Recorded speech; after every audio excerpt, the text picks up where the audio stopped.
Hi, good morning to all of you. इससे पहले की कक्षा में आप लोगों ने फॉर्म क्लासेस के बारे में पढ़ा था कि what is form classes according to ultra modern English grammar and modern English grammar के आधार पर जो पार्ट्स ऑफ स्पीच को दो भागों में बांटा गया है। पहला फॉर्म क्लासेज और दूसरा है स्ट्रक्चर वर्ड्स। उन सबसे पहला पार्ट जो है फॉर्म क्लासेज, उसके बारे में मैंने पिछली कक्षा में बता दिया था आप लोगों को, वो क्या है, कैसे है और क्या काम करता है। आज उनके भेद के बारे में बता रहा हूँ, उनके कितने भेद होते हैं, फिर उनके बारे में डिटेल से हम लोग एक-एक करके पढ़ेंगे। तो there are 4 kinds of form classes. Form classes के 4 भेद होते हैं। पहला है नाउन, दूसरा है एडजेक्टिव, तीसरा है वर्ब और चौथा है एडवर्ब।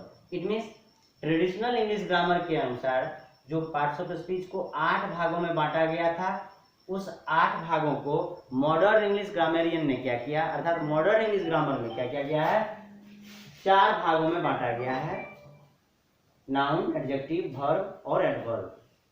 इसमें से बीच से जो है प्रोनाउन हट गया है, वो प्रोनाउन जो है स्ट्रक्चरल वर्ड में आ गया है, स्ट्रक्चरल वर्ड में आ गया है। इसलिए इसमें फॉर्म क्लासेस में ये 4 भेद है, नाउन, एडजेक्टिव, वर्ब और एडवर्ब।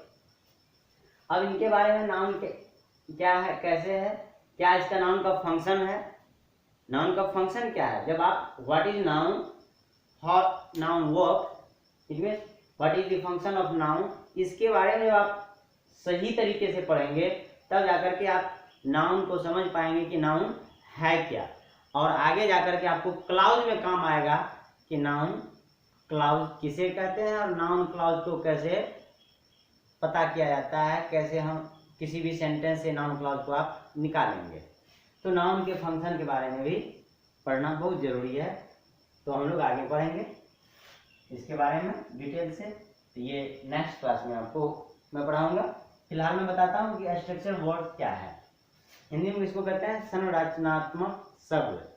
तो संरचनात्मक शब्द का मतलब होता है कि आप एक किसी भी शब्द से किसी दूसरे वर्ड को क्या करना है, आसान बना देना है या उसको एक नया स्वरूप दे करके फिर से तैयार करना है, मतलब उसकी रचना करना है। तो और संरचनात्मक शब्द में होता क्या है, फॉर्म क्लासेस में आप मॉर्फिम पढ़ेंगे, सफिक्स और प्रीफिक्स, जिसकी चर्चा मैंने यहाँ नहीं किया है। सफिक्स और प्रीफिक्स का जो प्रभाव है वो स्ट्रक्चर वर्ड्स में नहीं पड़ता है, इसलिए इसका डेफिनेशन इस तरह से आप कह भी सकते हैं कि the parts of speech that has no effect of morpheme is called structure word. कि जिस पार्ट्स ऑफ स्पीच पर मॉर्फिम का प्रभाव नहीं पड़े उसे स्ट्रक्चर वर्ड्स कहते हैं। अब सवाल आता है कि सर ये मॉर्फिम क्या है। मॉर्फिम मैंने नहीं बताया है आपको फॉर्म क्लासेज में, इसलिए दोनों में डिफरेंस क्या है, फॉर्म क्लास में और स्ट्रक्चर वर्ड्स में डिफरेंस क्या है, मैं नेक्स्ट क्लास में बताऊंगा कि मॉर्फिम क्या है और मॉर्फिम का प्रभाव जो है स्ट्रक्चर वर्ड पे कैसे नहीं पड़ता है। लेकिन इसको मैं आपको वर्बली ऐसे बता दे रहा हूँ एग्जाम्पल के तौर पर कि मॉर्फिम का प्रभाव कैसे स्ट्रक्चर वर्ड पर नहीं पड़ता है। अगर आप बोलेंगे दिस पेन इज माइन, अगर आप बोलते हैं कि this pen is mine, this pen is mine, यहाँ पर माइन क्या है, प्रोनाउन है, माइन यहाँ पर प्रोनाउन है। अब बताइए इस प्रोनाउन, इस माइन वर्ड के साथ आप कोई भी प्रीफिक्स या सफिक्स जोड़ सकते हैं, जो आप ना तो आप प्रीफिक्स जोड़ पाएंगे इसमें, ना ही सफिक्स जोड़ पाएंगे। तो ना प्रीफिक्स और ना सफिक्स जुटेगा इसमें, तो इस पर कोई भी प्रभाव नहीं पड़ा, ना प्रीफिक्स का और ना सफिक्स का। और यही प्रीफिक्स और सफिक्स का जो प्रभाव नहीं पड़ा यही मॉर्फिम कहलाता है। और इसमें इनफिक्स भी आता है, तो मैं मॉर्फिम को जब पढ़ाने लगूंगा तो वहां पर आपको डिटेल से बताऊंगा। तो यहाँ पर न प्रीफिक्स का प्रभाव पड़ा न सफिक्स का, इसलिए ये स्ट्रक्चर वर्ड की कैटेगरी में आ जाता है।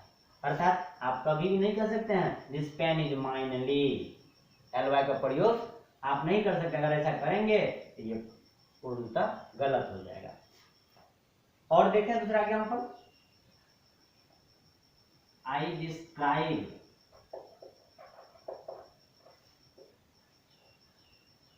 अबाउट माई लाइफ, मैं अपने जीवन के बारे में वर्णन करता हूँ। यहाँ अबाउट प्रीपोजिशन है, और अबाउट देखिए आप, ये प्रीपोजिशन भी आता है स्ट्रक्चर वर्ड में। इस अबाउट पर आप बताइए किसी भी प्रीफिक्स या सफिक्स का प्रभाव पड़ेगा या आप ऐड कर सकते हैं?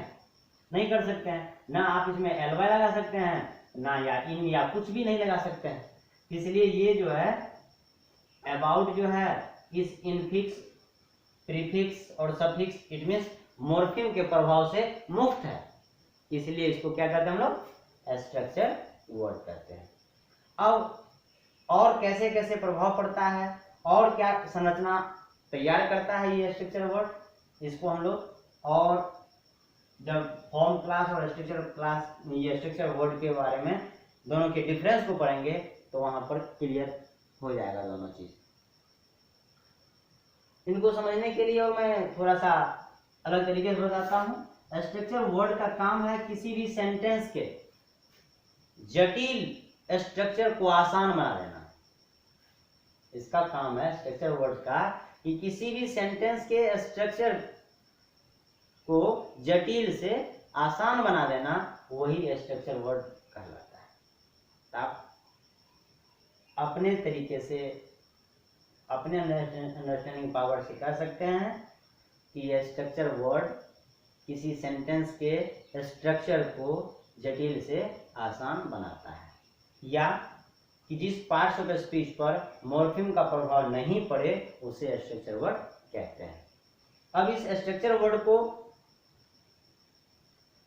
मॉडर्न ग्रामेरियन ने क्या किया, 10 भागों में बांटा, जो इस प्रकार है। देखिए, determiners, pronouns, auxiliary verb and intensifier, conjunctions, sentence connectors, prepositions, interjections, subordinators और क्वेश्चन वर्ड्स। ये 10 भाग, 10 पार्ट है स्ट्रक्चर वर्ड्स के। अब अल्ट्रा मॉडर्न ग्रामेरियन ने क्या किया, इसको और आसान बनाने के लिए स्ट्रक्चर वर्ड्स में से एक सबसे पहला जो है डिटरमाइनर्स, इसको अलग कर दिया। कहा नहीं, इधर ये 9 बज गया, ये डिटरमाइनर जो है इसको अलग कर देते हैं। तो अल्ट्रा मॉडर्न ग्रामेरियन ने क्या किया, मैंने इसकी चर्चा पहले किया था। तो अल्ट्रा मॉडर्न ग्रामेरियन ने क्या किया, फॉर्म क्लासेस को नाम दे दिया कंटेंट वर्ड्स, और ये हो गया स्ट्रक्चर वर्ड, और इसको जो है तीसरे नंबर पर डिटरमाइनर्स रखा। तो कुल मिलाकर के अभी तक 3 प्रकार के ग्रामर तैयार हुए हैं। पहला है ट्रेडिशनल ग्रामर, जिसमें पार्ट्स ऑफ स्पीच को 8 भागों में बांटा गया, noun, pronoun, adjective, adverb, preposition, conjunction and interjection. उसको मॉडर्न ग्रामरियन के अनुसार पार्ट्स ऑफ स्पीच को 2 भागों में बांटा गया, फॉर्म क्लासेज और स्ट्रक्चर वर्ड। और अल्ट्रा मॉडर्न इंग्लिश ग्रामर के अनुसार जो है पार्ट्स ऑफ स्पीच को 3 भागों में बांटा गया, कंटेंट वर्ड्स, स्ट्रक्चर वर्ड्स और डिटरमाइनर्स। तो ये आप लोगों ने देखा फॉर्म क्लासेस क्या होता है और स्ट्रक्चर वर्ड्स क्या होता है। अब स्ट्रक्चर वर्ड में और फॉर्म क्लास में क्या डिफरेंस है, इसकी चर्चा मैं नेक्स्ट क्लास में करूंगा और एक एक करके सबके बारे में मैं डिटेल्स बताऊंगा। Thank you.